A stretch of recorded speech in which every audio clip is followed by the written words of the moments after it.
میں ایک واقعہ ایسا بھی پیش آیا کہ 70,000 مردے، جی ہاں 2 4 6 نہیں، 70,000 مردے زندہ ہو گئے تھے۔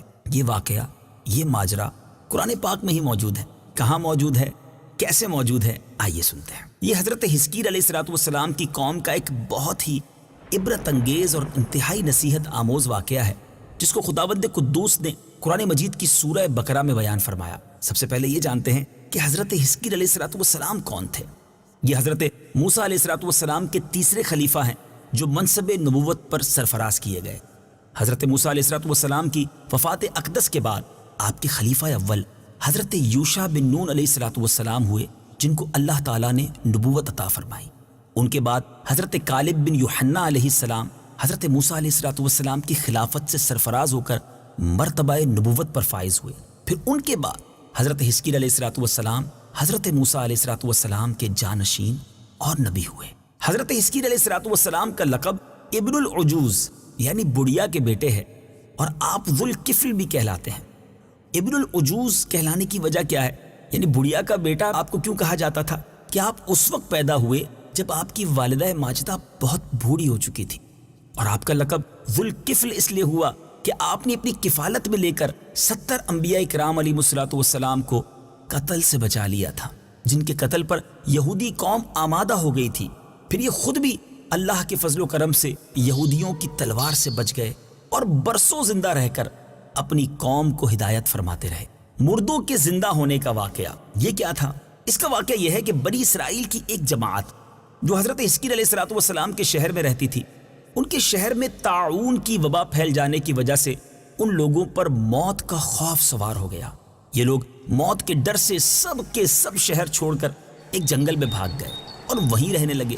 تو اللہ تعالیٰ کو ان لوگوں کی یہ حرکت بہت زیادہ ناپسند ہوئی، چنانچہ رب کریم عز و جل نے ایک عذاب کے فرشتے کو اس جنگل میں بھیج دیا، جس نے ایک پہاڑ کی اوٹ میں جا کر ایک چیخ مار کر بلند آواز سے کہا، موتو، یعنی تم سب مر جاؤ۔ اب یہ لوگ جن کی تعداد تقریباً 70,000 تھی، اس بھیانک چیخ کو سن کر بغیر کسی بیماری کے اچانک سب کے سب مر گئے۔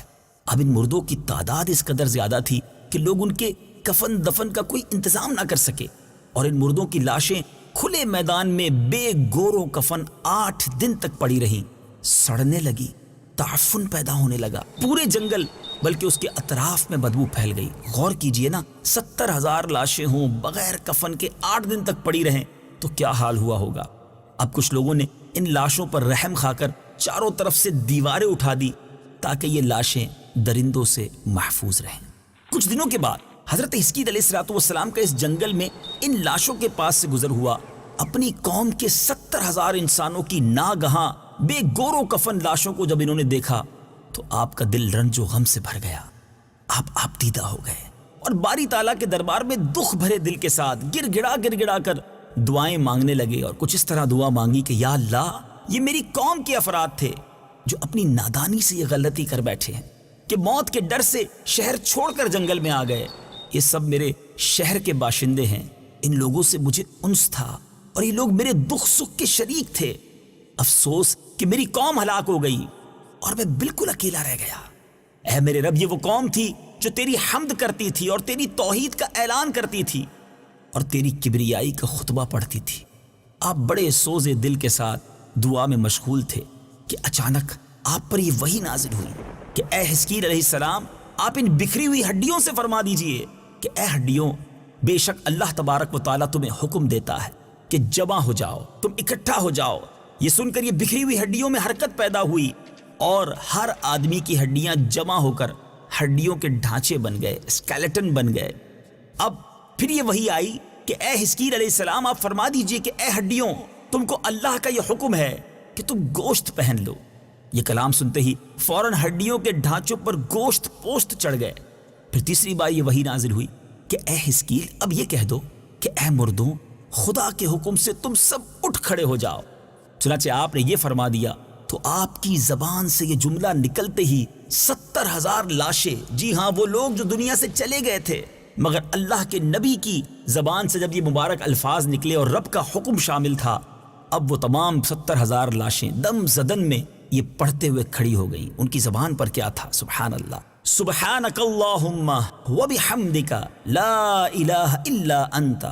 پھر یہ پڑھتے ہوئے جنگل سے روانہ ہو گئے اور اپنے شہر میں آ کر دوبارہ آباد ہو گئے اور اپنی عمروں کی مدت بھر زندہ رہے۔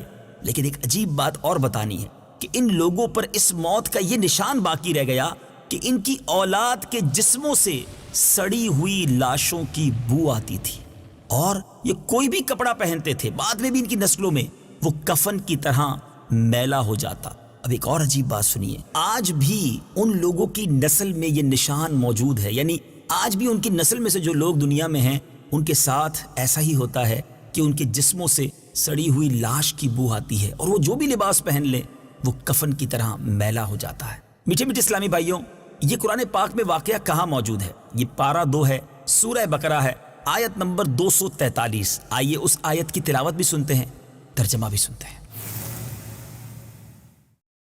أَلَمْ تَرَ إِلَى الَّذِينَ خَرَجُوا مِن دِيَارِهِمْ وَهُمْ أُلُوفٌ حَذَرَ الْمَوْتِ فَقَالَ لَهُمُ اللَّهُ مُوتُوا ثُمَّ أَحْيَاهُمْ إِنَّ اللَّهَ لَذُو فَضْلٍ عَلَى النَّاسِ وَلَكِنَّ أَكْثَرَ النَّاسِ لَا يَشْكُرُونَ۔ ترجمہ: اے حبیب، کیا تم نے ان لوگوں کو نہ دیکھا تھا جو موت کے ڈر سے ہزاروں کی تعداد میں اپنے گھروں سے نکلے تو اللہ نے ان سے فرمایا مر جاؤ، پھر انہیں زندہ فرما دیا۔ بے شک اللہ لوگوں پر فضل کرنے والا ہے، مگر اکثر لوگ شکر ادا نہیں کرتے۔ میٹھے میٹھے اسلامی بھائیوں، عجیب و غریب واقعہ آپ نے سنا کہ 70,000 مردے زندہ ہو گئے۔ اب اس واقعے کو سننے کے بعد میں نے اور آپ نے کیا سیکھنا ہے؟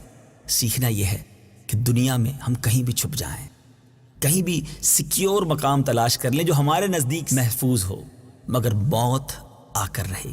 ہم کہیں بھی چلے جائیں، جو موت کا وقت ہے وہ آ کر رہے۔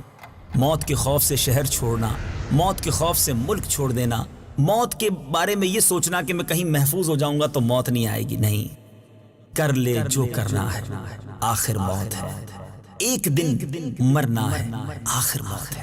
موت سے بھاگنے کی بجائے موت کی تیاری کیجیے۔ آخرت میں ایسے اعمال ہمارے کام آئیں گے جو ہم نے دنیا میں اچھے کیے ہوں گے، تو کیوں نہ موت کے خوف سے، موت سے دور بھاگنے کی بجائے موت کی تیاری میں لگ جائیں۔ مرنا تو ہے ہی، تو کیوں نہ اللہ کو راضی کرنے والے کام کریں، خود قرآن پاک ہی کی تلاوت اپنا معمول بنا لیں۔ تو روایتوں میں آتا ہے کہ قرآن میں کئی ایسی صورتیں ہیں جو مرنے کے بعد بہت کام آئیں گی، بلکہ سورہ ملک کے بارے میں تو یہاں تک آتا ہے کہ وہ عذاب قبر سے بچانے والی صورت۔ تو یہی نیت کر لیں، روزانہ رات کو سونے سے پہلے سورہ ملک کی تلاوت کر لیں تو انشاءاللہ قبر میں راحت ہو جائے گی۔ قرآن پاک کے بارے میں آتا ہے کہ یہ انسان کی قیامت کے دن شفاعت کرے گا۔ تو قرآن پاک سے دوستی سچی کر لیجئے اور اپنی موت کی تیاری کیجئے۔ میٹھے میٹھے اسلامی بھائیوں، اسی بات پر ایک بڑا عجیب و غریب واقعہ ہے کہ منقول ہے کہ بنو امیہ کا بادشاہ عبد الملک بن مروان جب اس کے ملک شام میں طاعون کی وبا پھیلی تو وہ موت کے ڈر سے گھوڑے پر سوار ہو گیا اور شہر سے بھاگ نکلا، اور ساتھ میں اپنے کچھ خاص غلام اور کچھ فوج بھی لے لی۔ اب وہ طاعون کے ڈر سے اتنا ڈر رہا تھا، اتنا خوف زدہ تھا کہ وہ اپنے گھوڑے سے نیچے نہیں اترتا تھا، زمین پر پاؤں ہی نہیں رکھتا تھا، بلکہ گھوڑے کی پشت پر ہی سوتا تھا۔ دوران سفر ایک رات میں اس کو نیند نہ آئی تو اس نے اپنے غلام سے کہا کہ تم مجھے کوئی قصہ سناؤ۔ تو ہوشیار غلام تھا، اس نے بادشاہ کو نصیحت کرنے کا موقع پا کر ایک واقعہ اسے سنایا۔ بادشاہ سے کہتا ہے کہ حضور، ایک لومڑی اپنی جان کی حفاظت کے لیے ایک شیر کی خدمت گزاری کیا کرتی تھی کہ کوئی درندہ شیر کی ہیبت کی وجہ سے لومڑی کو نقصان نہیں پہنچاتا تھا۔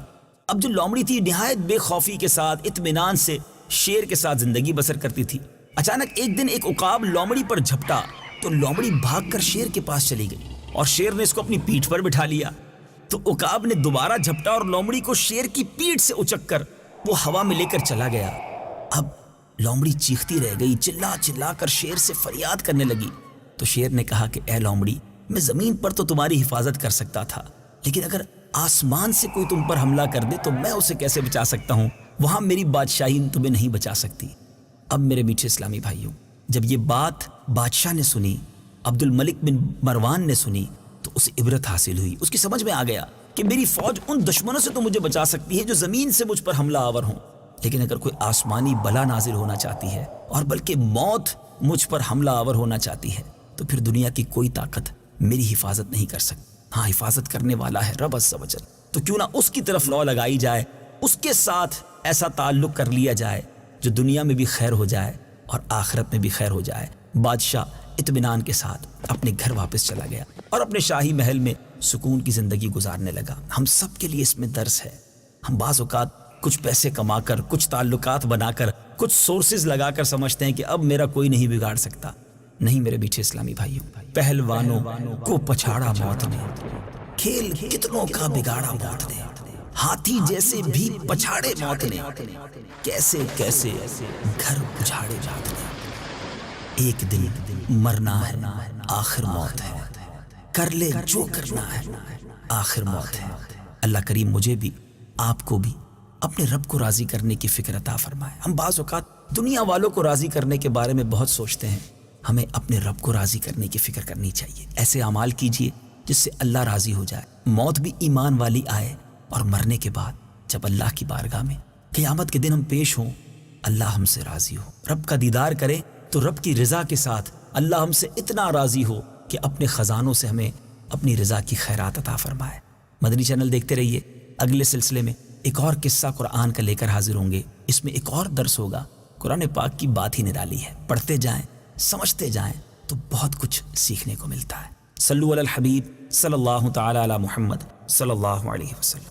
قرآن ہے میرا رہنما، قرآن شفا ہے